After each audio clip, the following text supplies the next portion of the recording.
Assalamualaikum warahmatullahi wabarakatuh. Nama saya Muhammad Nur Aziz Akil dari kelas 11.5 absen 23. Di sini saya akan menjelaskan materi tentang VOC sampai politik etnis.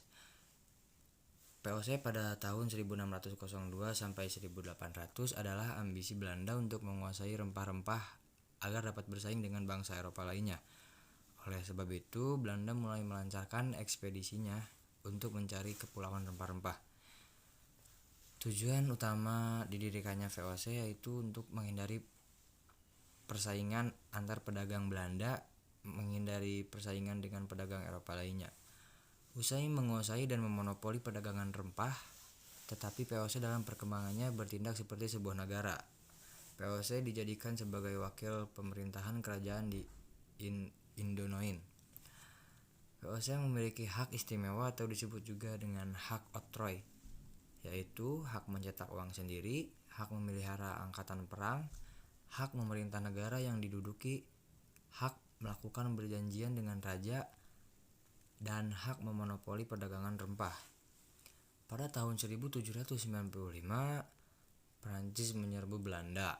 Muncullah kaum patriot dari Prancis yang membuat Raja Willem V melarikan diri ke negara Inggris. Belanda pun dikuasai oleh Prancis.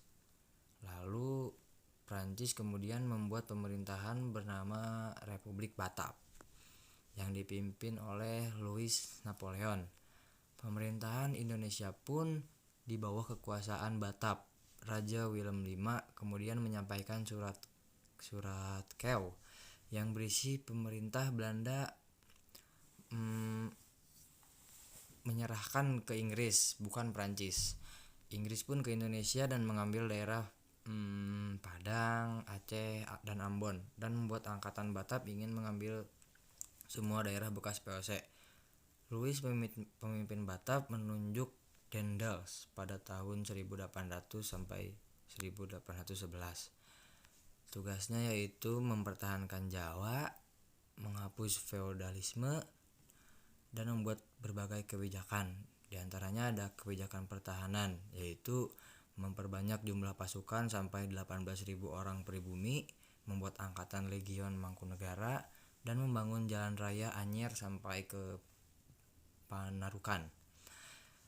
Lalu ada kebijakan dan pemerintahannya, yaitu mengangkat bupati sebagai pegawai, membagi Pulau Jawa menjadi 23 keresidenan. Kebijakan peradilan 3 peradilan, yaitu orang Eropa, Timur asing, dan pribumi. Buat peraturan pemberantas korupsi. Lalu ada juga kebijakan sosial ekonomi, yaitu melakukan pajak, meningkatkan penanaman yang laku di pasar dunia, rakyat wajib menyerahkan hasil pertanian, menjual tanah kepada swasta. Adanya kesalahan kebijakan, yaitu menjual tanah kepada swasta yang hasilnya untuk diri sendiri. Lalu Daendels dipecat dan Jensen dipilih pada tahun 1806. Jensen terusir karena wilayahnya dikuasai Inggris. Lalu pada 26 Agustus 1811, Batavia dikuasai Inggris. Jensen meminta Legion Mangkunegara untuk memukul Inggris, tetapi tetap saja kalah. Pada bulan September tanggal 18 tahun 1811, Belanda dipaksa mentandatangani perjanjian tentang Pulau Jawa diserahkan kepada Inggris dan orang Belanda dipekerjakan di perintah Inggris. Lalu sekarang masa pemerintahan Inggris. Pada bulan September tanggal 18 1811, Raffles ditunjuk. Prinsipnya yaitu segala kerja rodi penyerahan wajib dihapus, pemungutan pajak dihapus, dan tanah milik pemerintah. Kebijakan politik dan pemerintahnya yaitu membagi Pulau Jawa menjadi 18 keresidenan, mengangkat bupati sebagai pegawai pemerintah. Terus kebijakan sosial ekonominya yaitu menghapus penyerahan wajib, menghapus kerja rodi, menjual tanah ke swasta, dan memberlakukan sistem sewa tanah. Untuk sistem sewa tanahnya dengan ketentuan yaitu petani menyewa tanah meskipun pemilik tanah, harga sewa sesuai kondisi tanah, dan menggunakan uang tunai. Adanya banyak kendala pada masa Raffles yaitu kurangnya pengawasan, bupati lebih kuat dibanding asisten Inggris. Lalu pemerintahan Raffles kurang memuaskan. Pada tahun 1815 Raffles diganti oleh John Vandal, namun tak lama Pulau Jawa harus diserahkan ke Belanda pada tahun 1816. Selanjutnya kekuasaan Belanda di Indonesia. Pada tahun 1829 Van den Bosch mengajukan usulan yaitu harus melakukan penanaman tanaman di jajahan yang laku di pasar dunia, dan kaum pribumi dijadikan kerja rodi atau disebut dengan tanam paksa. Ketentuannya yaitu petani harus menyediakan 1/5 tanah miliknya. Tanah yang digunakan bebas pajak, lalu hasil panen diserahkan ke pemerintah. Pekerjaan diawasi sama penguasa pribumi. Penguasa pribumi diberi bonus kalau makin besar setoran maka semakin besar bonusnya juga. Penguasa pun memaksa pribumi untuk menanam, adanya bonus memicu penyelewangan terhadap luas tanah, yaitu tanah 1/5 lebih digunakan. Sistem tanam paksa menimbulkan pro dan kontra. Pada tahun 1860 terbit 2 buku stiker kontrakten oleh Franzen, Max Havelaar oleh Louis Dekker.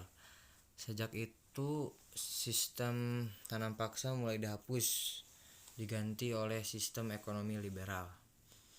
Kemudian saya akan menjelaskan tentang politik pintu terbuka. Politik pintu terbuka adalah kebijakan perekonomian Indonesia dibawa kepada swasta untuk pertumbuhan ekonomi dan kesejahteraan.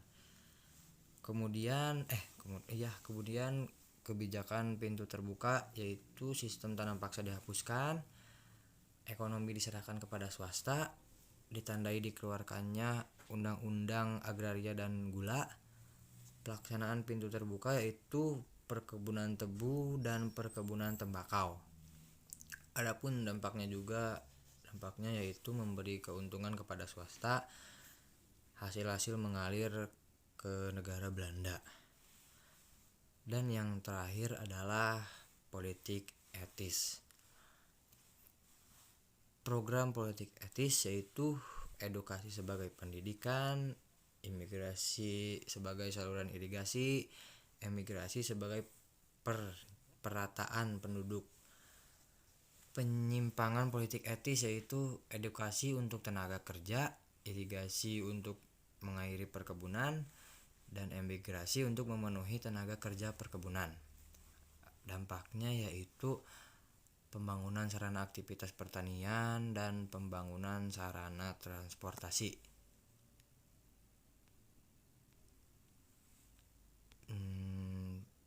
Segitu sih yang saya hafal.